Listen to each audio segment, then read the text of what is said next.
Vamos lá, Marcos capítulo de número 2, a gente vai ler do verso 1 até o verso 12, diz assim a palavra do Senhor. Dias depois, Jesus entrou de novo em Cafarnaum, e logo se ouviu dizer que ele estava em casa. Muitos se reuniram ali, a ponto de não haver lugar nem mesmo junto à porta, e Jesus anunciava-lhes a palavra. Trouxeram-lhe então um paralítico, carregado por 4 homens, e não podendo aproximar-se de Jesus, por causa da multidão, removeram o telhado no ponto correspondente ao lugar onde Jesus se encontrava. E pela abertura, desceram o leito em que o paralítico estava deitado. Vendo-lhes a fé, Jesus disse ao paralítico: Filho, os seus pecados estão perdoados. Alguns escribas sentados ali pensavam em seu coração: como se ele se atreve a falar assim? Isso é blasfêmia. Quem pode perdoar pecados, a não ser um que é Deus? E Jesus, percebendo imediatamente em seu espírito que eles assim pensavam, disse-lhes: por que vocês estão pensando essas coisas em seu coração? O que é mais fácil, dizer ao paralítico: os seus pecados estão perdoados, ou dizer: levante-se, tome o seu leito e ande? Mas isto é para que vocês saibam que o Filho do Homem tem autoridade sobre a terra para perdoar pecados. E disse ao paralítico: eu digo a você, levante-se, pegue o seu leito e vai para casa. Ele se levantou e, no mesmo instante, pegando o leito, retirou-se à vista de todos, a ponto de todos se admirarem e darem glória a Deus, dizendo: jamais vimos coisas assim. Convido você a fechar os seus olhos e entrar nesse momento em conexão com o Senhor. Pai, aqui estamos nós diante da Tua presença. Pedimos, ó Deus, que o Senhor possa nos alimentar através da Tua palavra. Que o Teu Espírito Santo cumpra nesta noite com o propósito designado no Teu coração. Que nesta noite possamos sair daqui fortalecidos. Que nessa noite possamos sair daqui avivados. Que nessa noite possamos sair daqui com uma palavra da Tua parte, com uma palavra do Teu trono, com uma palavra do Teu coração. Clamamos, Espírito Santo, pela Tua presença. É isso que nós oramos e pedimos, em nome de Jesus. E se você crê, diga amém. Amados irmãos, esta passagem, dentre tantas passagens que estão inseridas no Evangelho de Marcos, ela é uma passagem muito emblemática, ela é uma passagem muito singular, porque o que nós podemos ver nesse texto é uma história um tanto quanto atípica. Nós vemos a história de um paralítico, e era uma paralisia severa. A paralisia deste homem o impedia de se locomover, não apenas com as pernas, mas até mesmo com os braços, com o corpo, de maneira que ele precisou da ajuda de alguns amigos para descer através de um leito. Era uma paralisia grave, era uma paralisia muito severa que o atormentava. Mas apesar das suas dificuldades, apesar da sua enfermidade, ele ouviu a história de um homem que estava curando e que estava ensinando com autoridade. Apesar daquele paralítico estar num momento de crise, apesar daquele paralítico estar num momento de dor, ele soube que havia alguém chamado Jesus, que poderia transformá-lo, que poderia curá-lo. E nós vemos nessa história um paralítico ao lado de 4 amigos, movido por fé e ousadia. E quando ele encontra o Filho de Deus, ele é restaurado espiritualmente e fisicamente. É uma história que traz consigo não apenas superação, mas muitas lições que podem ser aplicadas na nossa vida. Por isso convido você a me emprestar nesse momento um pouco da sua mente. Convido você a me emprestar nesse momento um pouco do seu cérebro, para que juntos possamos mergulhar nas lições e nos aprendizados que essa história pode nos proporcionar.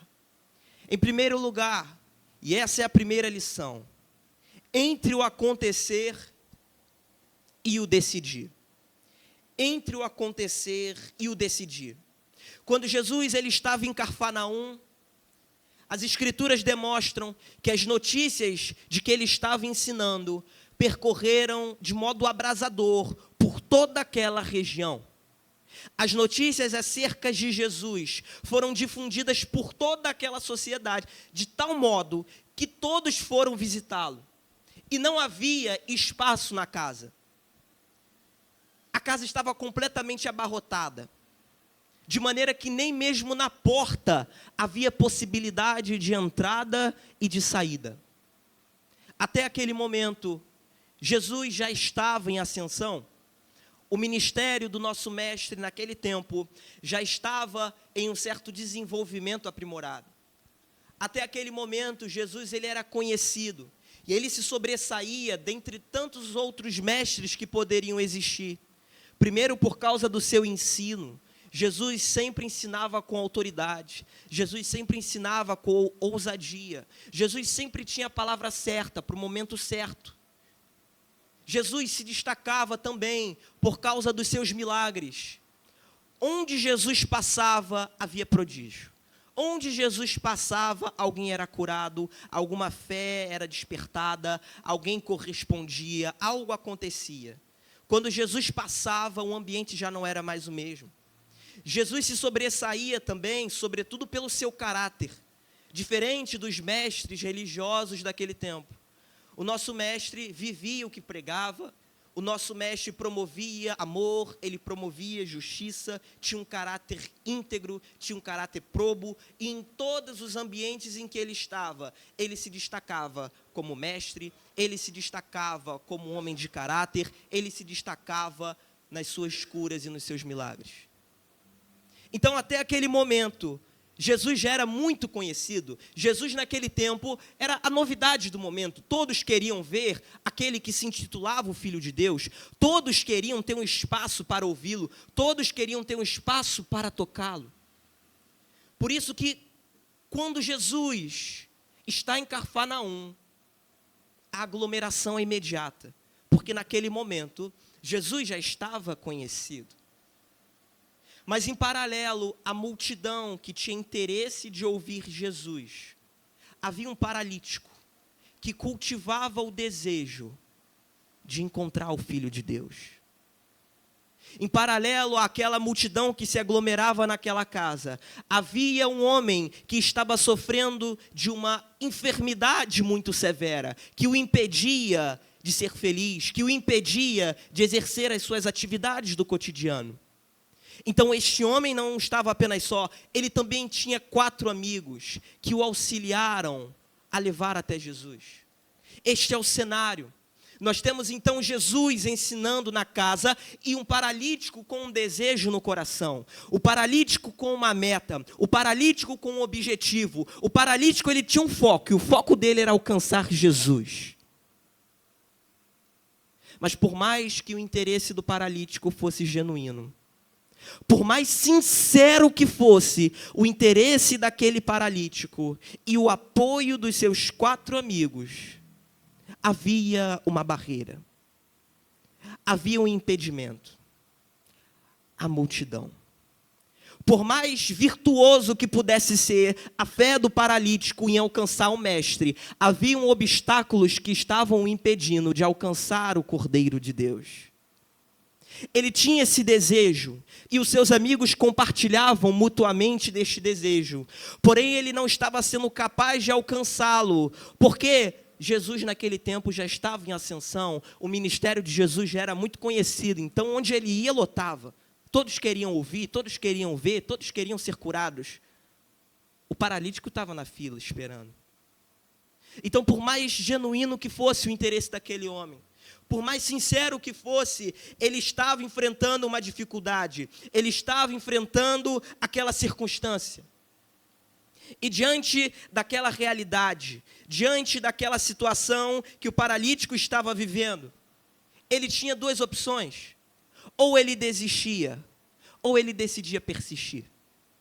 O paralítico tinha um desejo, o paralítico tinha um objetivo, mas havia uma circunstância externa que o impedia.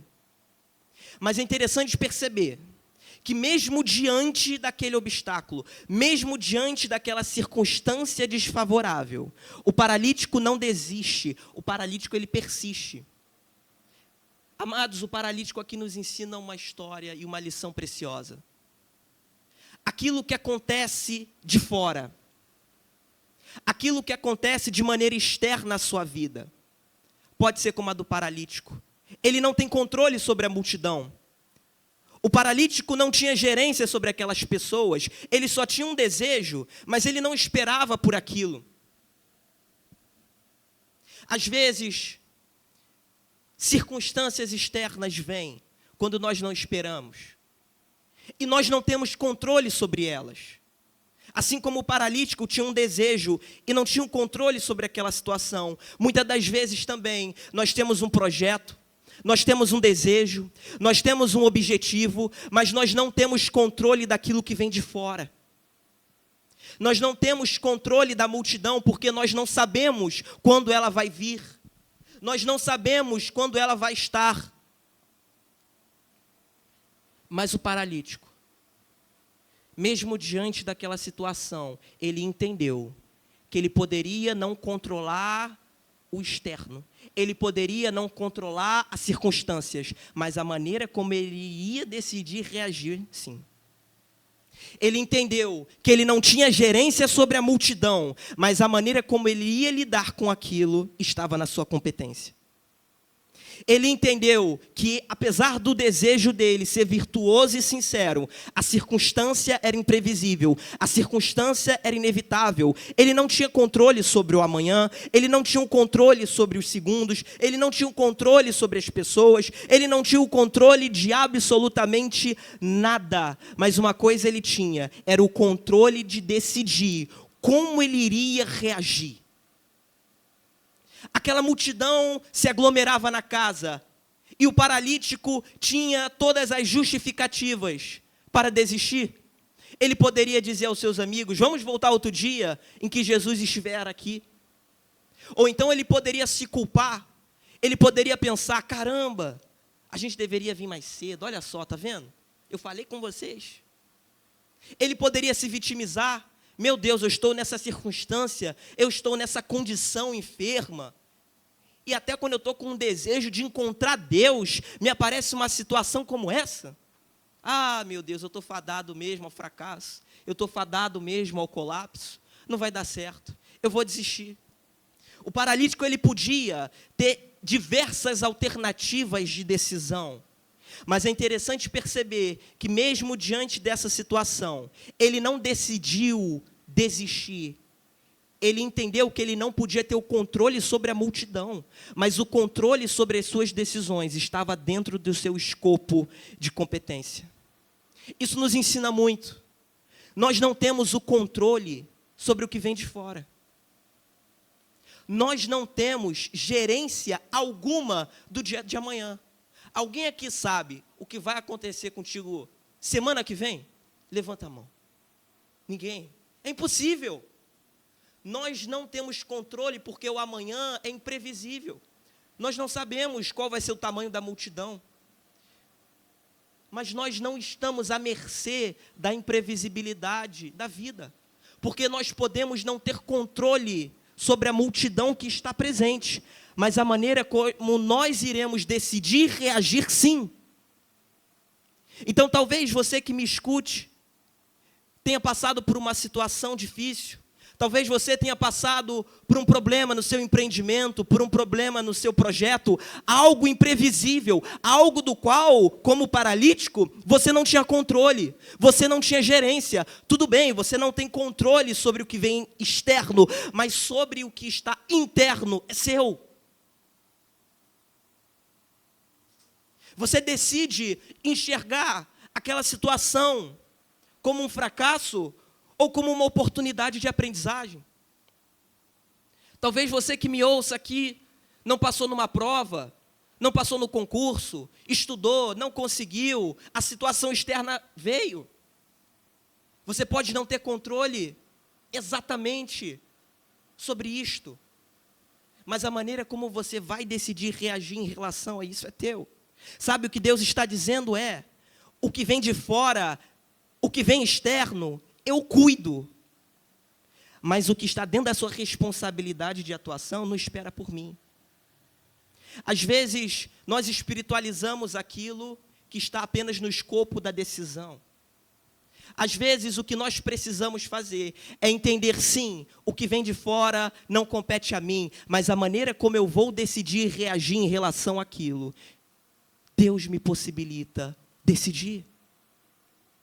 Muitas das vezes a vida vai nos apresentar situações que são inevitáveis, situações imprevisíveis, mas a maneira como você e eu reagimos em relação àquilo fará toda a diferença. Então nós decidimos, talvez no passado você agiu de uma maneira equivocada com um irmão, com um amigo, você decide, aconteceu, foi uma situação que passou, mas agora você tem a oportunidade de decidir aquela situação como um pecado imperdoável que te tornará indigno do Senhor ou como uma oportunidade de fruir da graça dele. A decisão é nossa. Talvez você tenha passado por uma situação da qual você não tem gerência.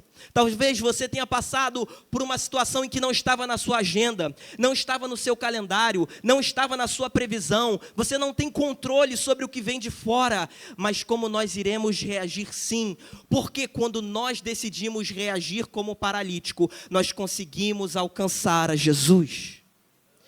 Se o paralítico desistisse ali, ele não estaria registrado aqui.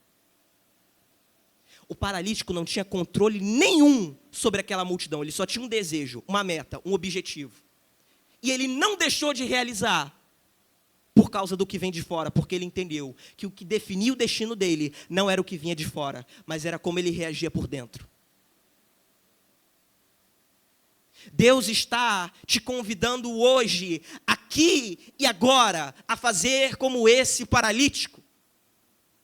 O fato é sempre o mesmo, mas a maneira como eu e você vamos enxergar e reagir é diversa. Lembra das escrituras em Deuteronômio 1? Deus havia dito ao povo de Israel, eu entreguei esta nação diante de vocês, entrem e tomem posse. Então Moisés ordena que 12 espias façam um relatório sobre o que viram. Após 40 dias, eles retornam. O fato é o mesmo, mas a reação é diferente.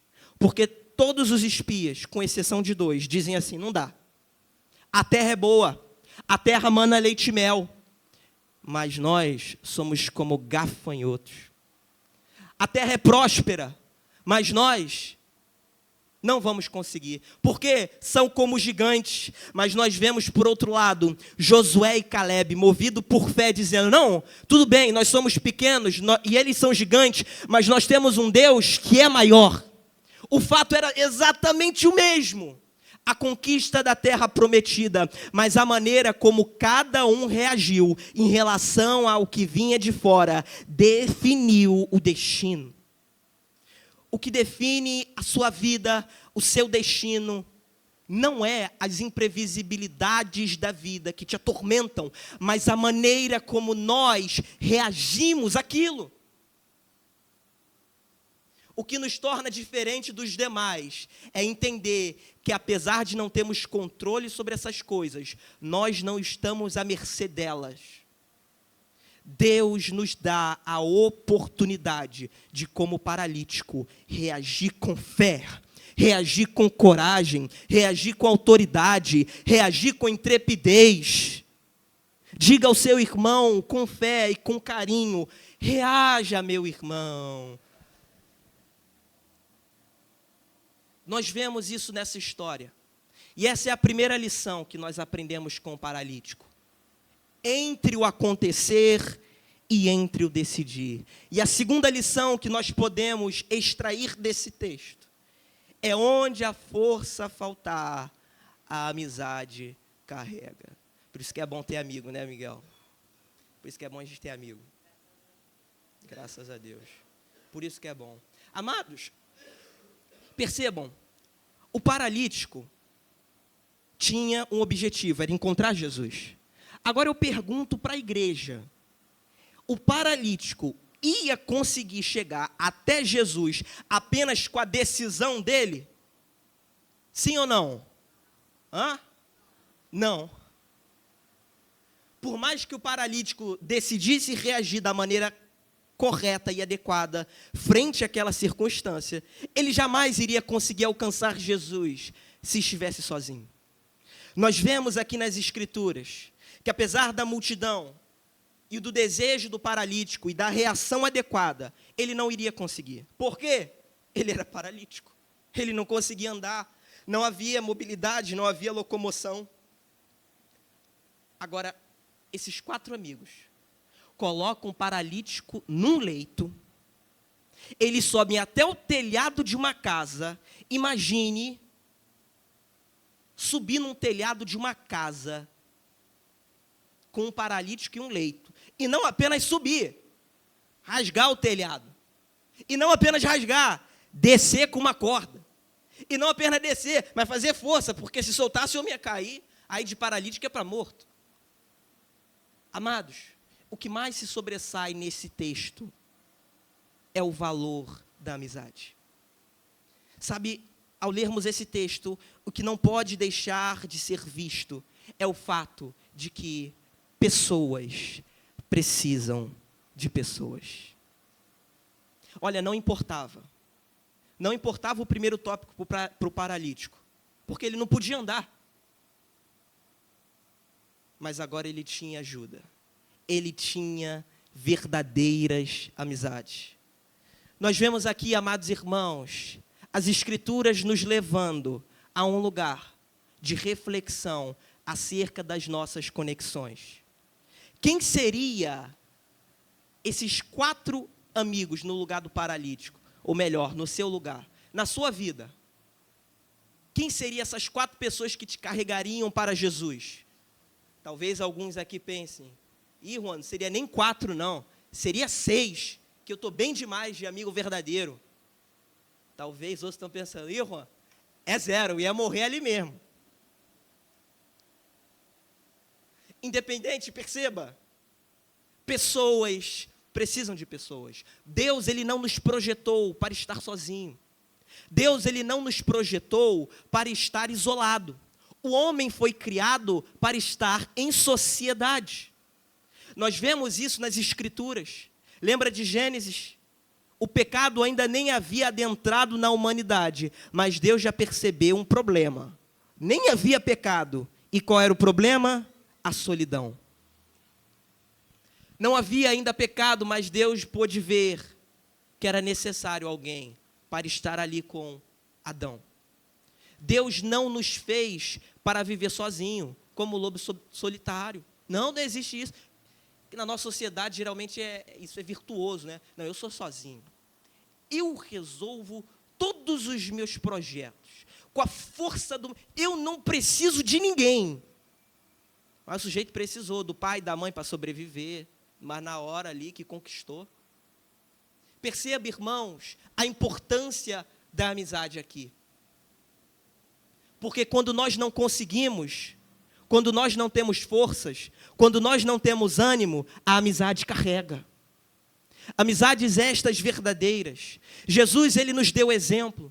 Quando ele esteve entre nós, ele também realizou diversas amizades, inclusive com seus discípulos. Quando ele diz em João 15:15, já não vos chamo mais de servo, mas de amigos.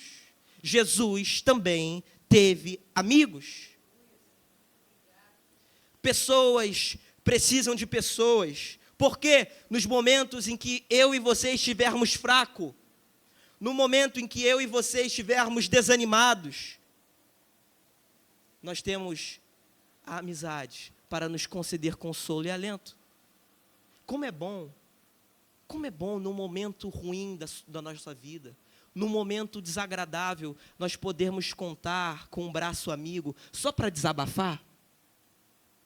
Como é bom no momento de desânimo, encontrar alguém para buscar um conselho, para buscar um abraço. Amizades proporcionam isso a nós. No momento do desânimo, nos concede ânimo. No momento do erro, nos disciplinam, porque verdadeiras amizades não concordam com tudo o que você faz, mas estão dispostas a te apontar o erro para o teu bem. Porque é muito melhor você ter um Jesus que repreende, dizendo, afaste-se de mim, porque você não considera as coisas do homem, mas nem as coisas de Deus, você não considera as coisas de Deus, mas dos homens, do que ter um Judas que está ali contigo, mas no final te dá um beijo e te trai. Amados, as amizades, elas nos auxiliam, não apenas na concessão de ânimo, mas nos sustentando nos momentos de fraqueza, nos momentos nos erros, na vitória, compartilham da nossa alegria, compartilham da nossa felicidade. Nos momentos em que precisamos, nos ajudam. E, sobretudo, quando estamos caídos, nos levam a Cristo. Valorizem, precisamos fazer isso, valorizar amizades que nos levam para Cristo. Valorizar amizades que orem por nós, valorizar amizades que nos evangelizam, valorizar amizades que, como a dos paralíticos, como a do paralítico, levou até Jesus. Eclesiastes 4 vai dizer, se um cair, o amigo pode ajudá-lo a levantar-se, mas pobre do homem que cai e não tem quem o ajude a levantar-se. Esse é o cenário traçado pelas Escrituras. Pessoas precisam de pessoas. Nós não realizamos os nossos projetos, nós não realizamos os nossos objetivos de maneira isolada. Nós precisamos de conexões, nós precisamos de amizade, mas não qualquer amizade. Amizade que nos leve a Cristo. Amizade que nos conceda alento no momento do desânimo. Amizades que estão dispostas a nos repreender no momento do erro. Amizades que estão dispostas a orar quando ninguém mais está. Amizades que estão dispostas a nos aconselhar quando já desistiram de nós. Amizades que compartilham da nossa alegria. Porque se for mal, em vez de te levar para a bênção, te leva para a maldição. 1 Coríntios 15:33. Não se enganem, as más companhias corrompem os bons. Amizade tem incidência de influência. E quanto mais afeto, quanto mais afinidade, maior a incidência de influência. Provérbios 13:20 diz, quem anda com o sábio será sábio, mas o que anda com o tolo acabará mal. Amizade possui capacidade de nos influenciar, por isso precisamos, além de entender a necessidade de conexões, a necessidade de amizades, compreender que acima de tudo, não basta ser apenas amigo, precisa ser verdadeiro. Porque do que adianta termos a amizade que no momento em que queremos ir para Cristo, nos levam para a furada? Do que adianta termos amizade que no momento da nossa conquista, em vez de se alegrar, inveja? Do que adianta ter amizades que sempre está consentindo com tudo? Do que adianta termos amizades apenas numérica, mas não qualitativa? O que adianta termos 4 amigos, mas que não estão dispostos a nos levar até Cristo? Nós vemos nessa passagem, acima de tudo, o valor da amizade. Entenda, amizade é identificada pelos frutos. Assim como um fruto vai revelar a qualidade de uma árvore, comportamentos revelam a qualidade do caráter. Lucas 6,44, Jesus diz, toda árvore é reconhecida por seus... Ninguém colhe figos de espinheiro, nem uvas de erva daninha. Jesus está nos dando a pista, Jesus está nos dando a dica. Quer identificar o caráter de alguém? Quer identificar quem essa pessoa é?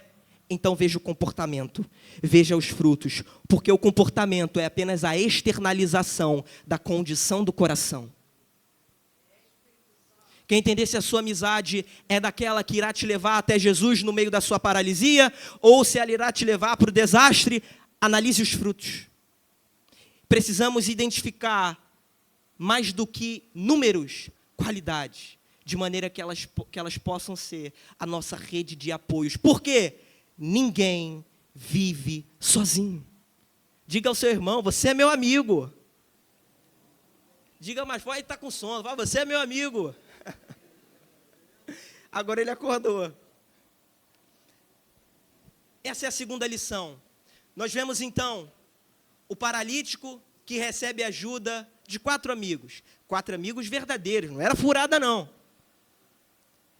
E em terceiro lugar, a transformação precede a superação. Amados, isso é muito forte.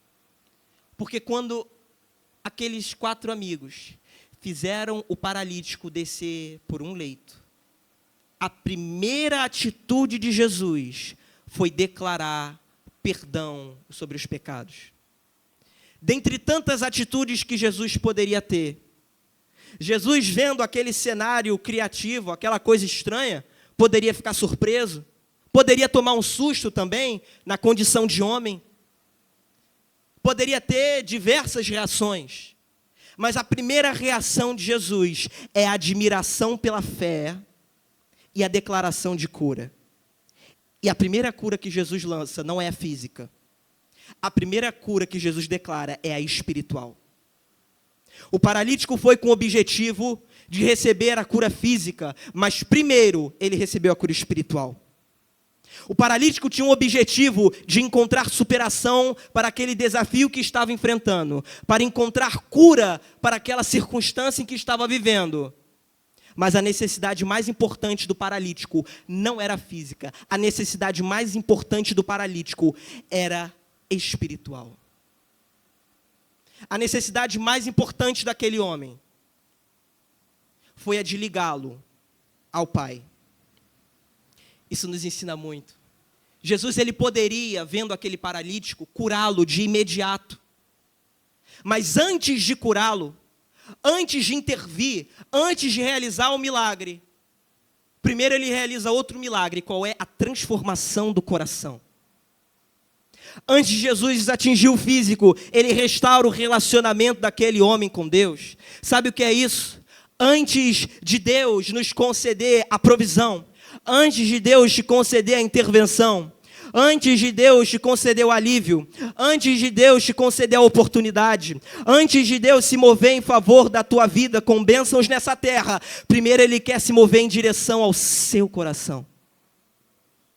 A necessidade mais importante do homem não são as bênçãos que a graça de Deus pode nos proporcionar, mas a transformação que o seu espírito pode causar.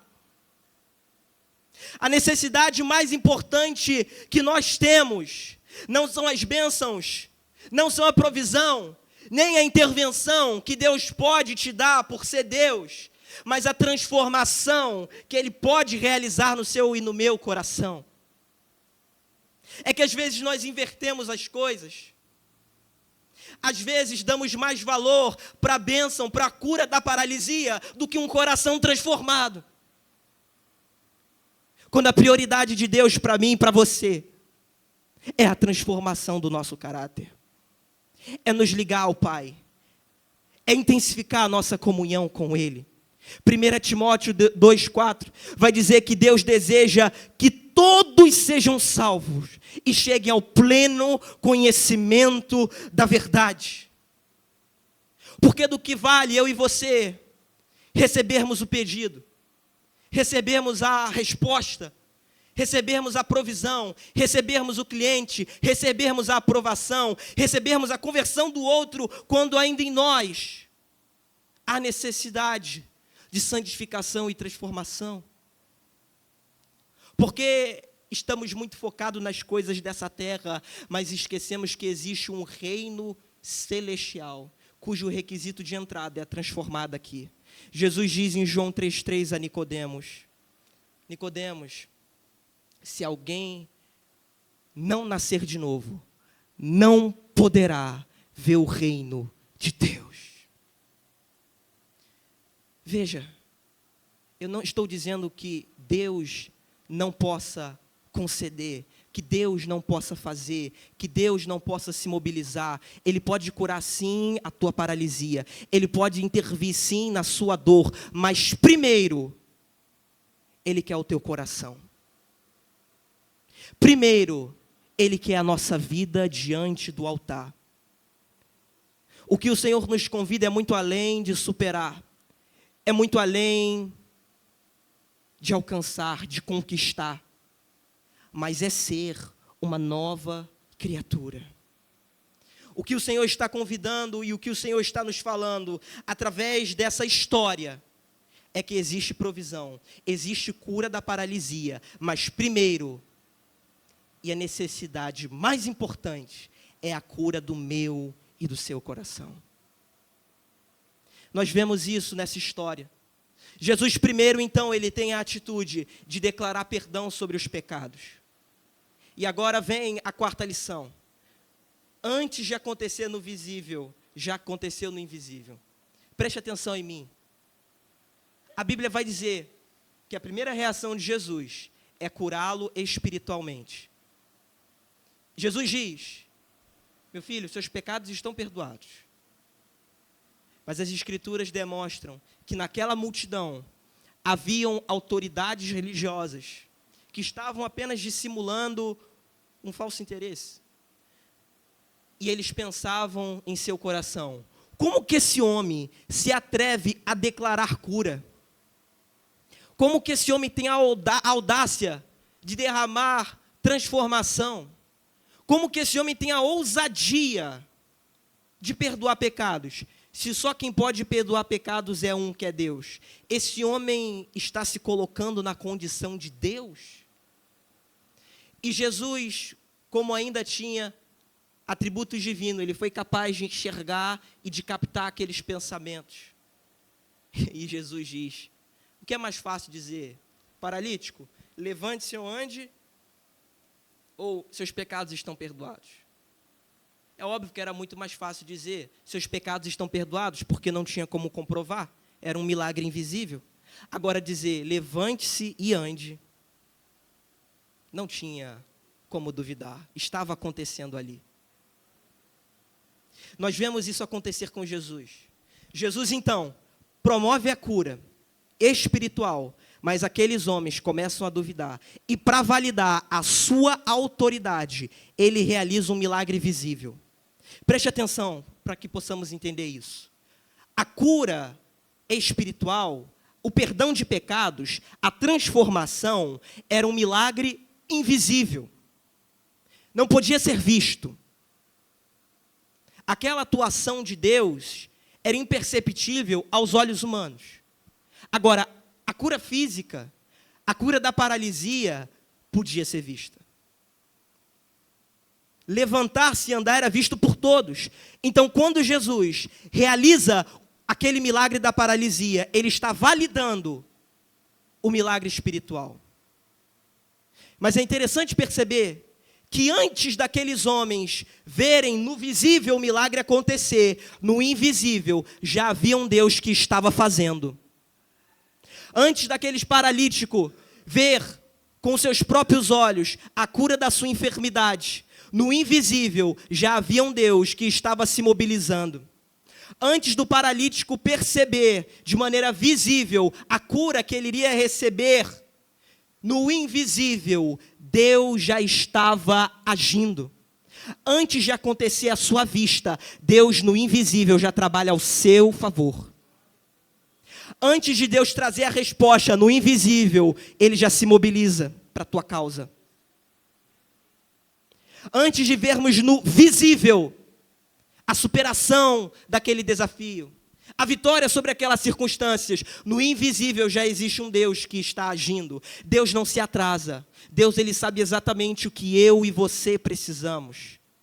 E quando nós vemos no visível, é porque no invisível Deus já estava agindo ao nosso favor. Creia nisso. Talvez hoje, no visível, a sua família seja um desastre. Talvez hoje, no visível, a sua família esteja em confusão, em conflito. Mas creia que apesar de no visível você ver ainda a paralisia, no invisível existe um Deus que já está se mobilizando às suas orações. Talvez você que me escute, no visível, tem algum exame, algum laudo médico que comprove a sua doença, que comprove uma enfermidade, por mais que no visível essa seja a sua realidade, creia que no invisível já existe um Deus te curando, já existe um Deus sobre o controle. Porque antes de curar a paralisia no visível, Deus está agindo no invisível quando eu e você não vemos.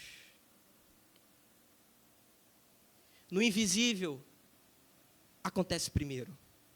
Talvez você esteja tentando enviar currículos para o emprego, talvez você, empreendedor, esteja tentando desenvolver o seu negócio, e no visível parece que está dando tudo errado, parece que tudo está em colapso, mas creia que no invisível existe um Deus que está no controle e na gerência.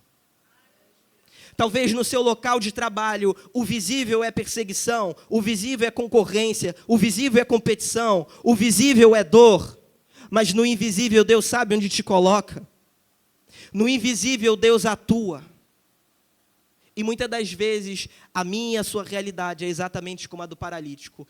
Antes de vermos a intervenção e a cura de Deus sobre o visível, Ele já está agindo no invisível.